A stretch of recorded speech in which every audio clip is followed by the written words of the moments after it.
Hello friends, MPPSC notes with सपना में आपका स्वागत है। आज हम मुगल साम्राज्य के अंतर्गत अकबर की धार्मिक नीति के संबंध में जानेंगे। प्रश्न आता है, अकबर की धार्मिक नीति की समीक्षा कीजिए। पूर्व के वर्षों में मुख्य परीक्षा में इससे संबंधित 3 प्रश्न पूछे गए हैं।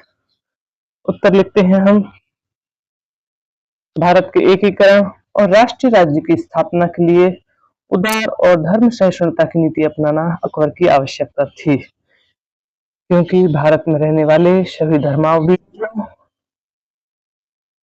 धर्मावलंबियों का विश्वास और सद्भावना प्राप्त कर ही वह एक राष्ट्रीय शासक के उत्तरदायित्वों का निर्वहन कर सकता था।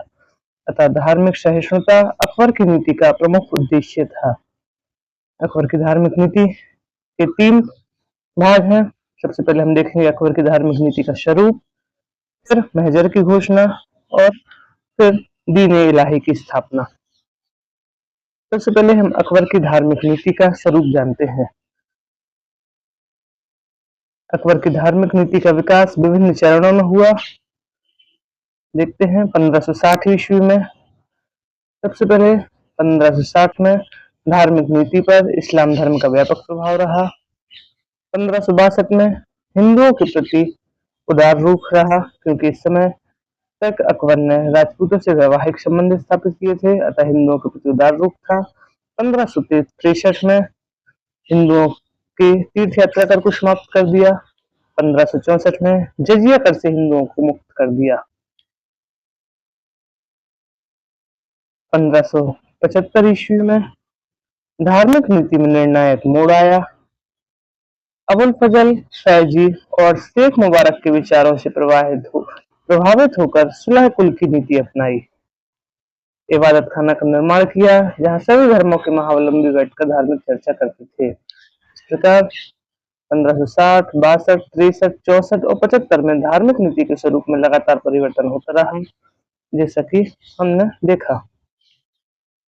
कुल की नीति अर्थात सभी धर्मों के प्रति सद्भावना समभाव की नीति थी। इसी के अंतर्गत इबादत खाना का निर्माण हुआ, जहां सभी हिंदू, मुस्लिम, सिख, जैन, ईसाई, पारसी सभी धर्मों के धर्मगुरु बैठकर धर्म संबंधी चर्चा करते थे।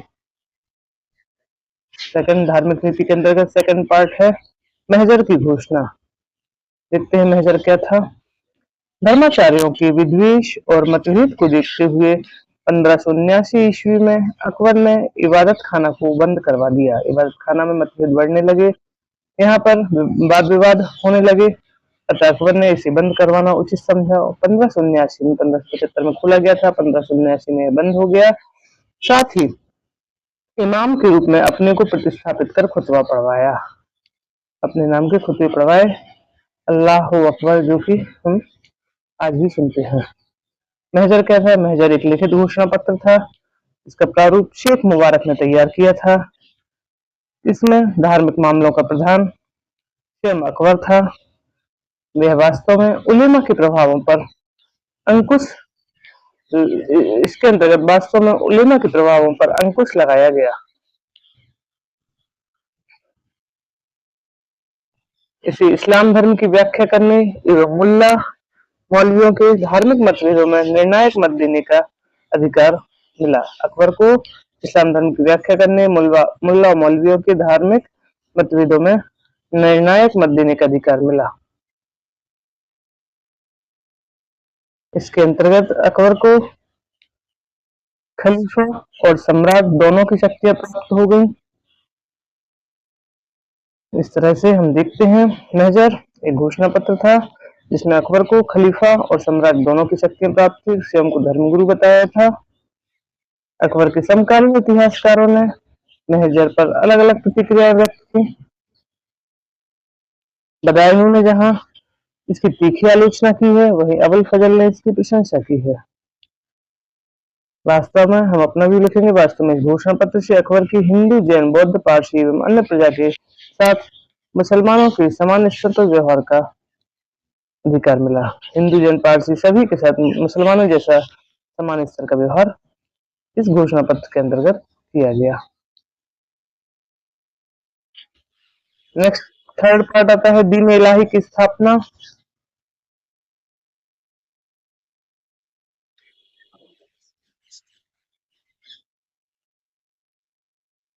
धर्म के क्षेत्र में अकबर का यह एक नया प्रयोग था। अकबर अक्सर धर्म के क्षेत्र में प्रयोग करते रहते थे, जिसमें दीन इलाही की स्थापना एक नया प्रयोग था। इसकी स्थापना 1581 में दीन इलाही, जिसका दूसरा नाम था तौहीद इलाही।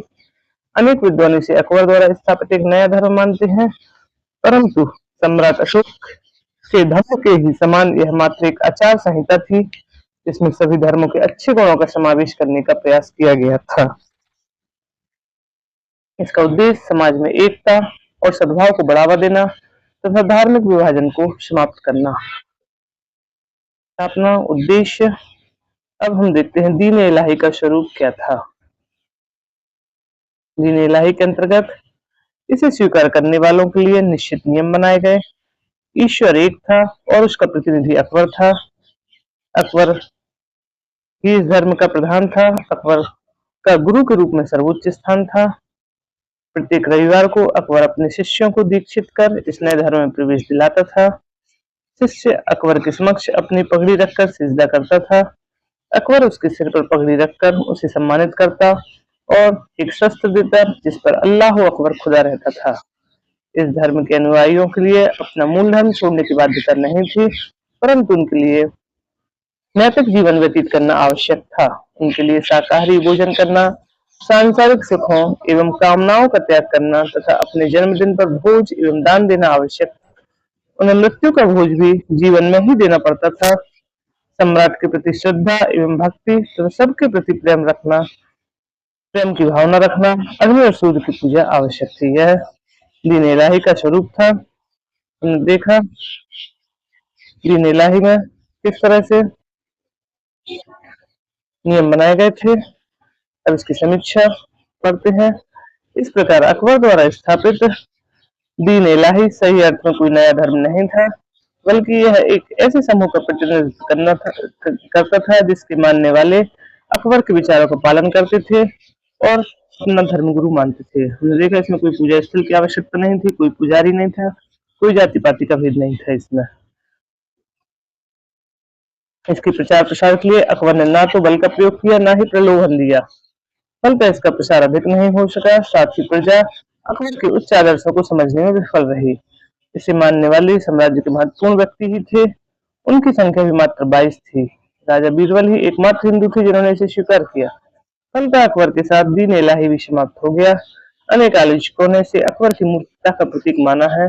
तथ्य इससे परे है, लेकिन अपने इस नए प्रयोग द्वारा अकबर ने धार्मिक कट्टरता और विद्वेष को समाप्त करने, प्रेम, भाईचारा और एकता की भावना स्थापित करने का प्रयास किया।